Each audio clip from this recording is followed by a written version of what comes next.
What's going on? You're watching NFL Daily. Let's get into this mailbag here. Every single mailbag, Monday, Wednesday, 4 p.m. Eastern Time, 3 p.m. Pacific. You see that big red bar down below? It says subscribe. Go ahead and do that. What are the chances of Aaron Rodgers and Julio Jones being traded to Denver? What could ATL get if they trade for Julio after they get Rodgers? Wow. I mean, if Julio would go to Denver, that would be a super dynamic offense. However, I don't really see Denver really doing that because they have KJ Hamler, they have Cortland Sutton, you have Jerry Jeudy, you have Noah Fant. Not that they couldn't use Julio, but there's going to be other teams that offer up a little bit more, so I'll say no. I don't see him going there. D-Man Dooney, Broncos trade for Jones and use him with other things to trade for Rodgers or of Rodgers. So we'll just use other things. What are other things to trade for Rodgers? Because I think you need something a little bit more than other things to be able to pull off that move.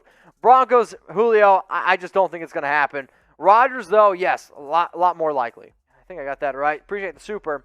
Where does Von Miller play? I'm saying he's going to stick with the Denver Broncos. If you're a Broncos fan, go check out our Broncos channel, youtube.com/BroncosTV. Let's go to DomTom61. Who will have more rushing yards this year, Javonte Williams or Melvin Gordon? So there's no longer any Phillip Lindsay there for the Denver Broncos backfield. Melvin Gordon has 1 year left on his contract, I believe $7 million on that. But for Denver, you ended up trading above the Miami Dolphins. So Miami at pick 36. I really thought that they were going to take the rookie out of UNC. So how about this? I'll ask you guys this question. More rushing yards, JW for Williams or MG for Melvin Gordon?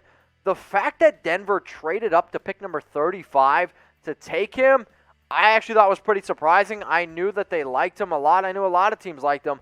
I just didn't see anybody trading up for Williams personally. However, I still might go ahead and say it's Melvin Gordon, where there's a part of me that thinks that they could really just pound Gordon into the ground and get as much wear and tear out of him as humanly possible, then ship him off in the offseason, or maybe trade him at the deadline and then rock and roll with Williams if they're very confident in him. But in terms of more rushing yards, I'll say Gordon, but it could actually be pretty close if we're really talking about at the end of the year. Mitch, does Denver trade Teddy in a package and have Drew Locke keep learning behind Rodgers till he's more of a game manager and a franchise quarterback? I mean, potentially, right? I mean, I don't see why if you go out and trade Rodgers, you then keep Drew Locke and you keep Teddy Bridgewater. I think that's a little bit of not a very smart move. If I was Green Bay, if I could pick between Bridgewater and Drew Locke, I would actually rather have Teddy Bridgewater personally to send him back to that division. But, it's a good question. I appreciate it. But if I had to pick between which quarterback I think has a better chance of being better in the future, call me crazy. I'll take Teddy Bridgewater over Drew Locke. KJ Hamler and a third and a sixth for Julio Jones. I mean, it sounds like they want a first-round pick. The Falcons do. I don't really think they're going to get a first. So if you're going to do this trade, I think it would actually have to be Hamler, a second, and then maybe a sixth thrown in there as well. But a third and a sixth and Hamler for Julio, I don't think that's enough to get it done. Can the Broncos run a two-quarterback system like the Saints did with Breeze and Hill? And no, I don't want Teddy to be a Tebow. Just get some read options with the Gordon and Williams. I mean, let's face it, Teddy Bridgewater's not mobile anymore. They're not going to use him as a mobile quarterback. So to your answer to this, I'm going to say no. I don't want to run a two-quarterback system because I'm also a believer if you have two quarterbacks, you got no quarterbacks. Michael, if you're a fan of the show, please go ahead and subscribe to our Broncos channel, youtube.com/BroncosTV. Corwin, what do you think about Drew Locke? Well, he's definitely not a lock to be the starting quarterback for Denver. They went out and got Teddy Bridgewater for an obvious reason. There's not a lot of confidence there. Locke throws the football like he has the strongest arm in the league. What Locke needs to do is kind of take a reality check and start playing the way Alex Smith played, play the way that I thought Baker Mayfield played at the end of the last season, where you got to take care of the football. They're not going to win games with Drew Locke, but they can lose games with Drew Locke. Let's go to Johnny Football. If you're the Broncos GM and Watson avoids major trouble, would you trade for him or Rodgers? If there's no trouble whatsoever for Deshaun Watson, he's 100% in the clear, and you know that he's going to be there, I mean, for me personally, I'm going to go Deshaun Watson for the simple fact of this. He's a lot younger, and if both of them are on the football field, sure, Rodgers might be better now, but I know Watson's going to be playing for another 10 to probably 15 years.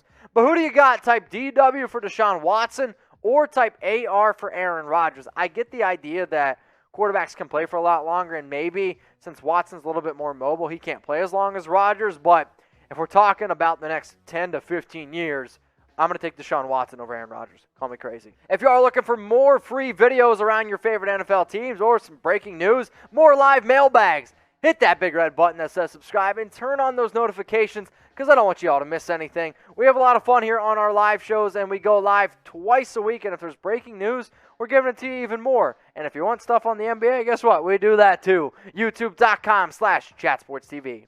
What up, Frankie? Melvin Gordon or Phillip Lindsay? If you're asking me who do I think is the better running back, if you're telling me maybe just like a one game, I might actually go with Lindsay. Melvin Gordon, to me, is one of the more overrated running backs in the league. However, who do I trust to be healthier for a longer stretch of the season?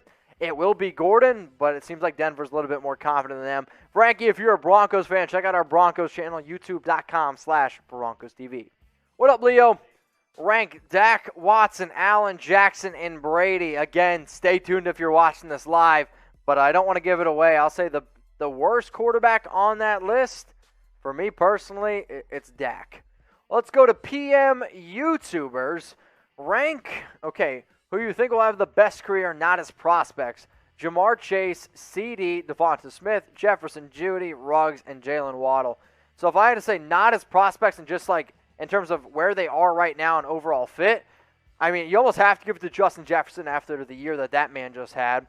I'll then go on and say Jamar Chase being paired up with Joe Burrow. I think it's going to be really good for him.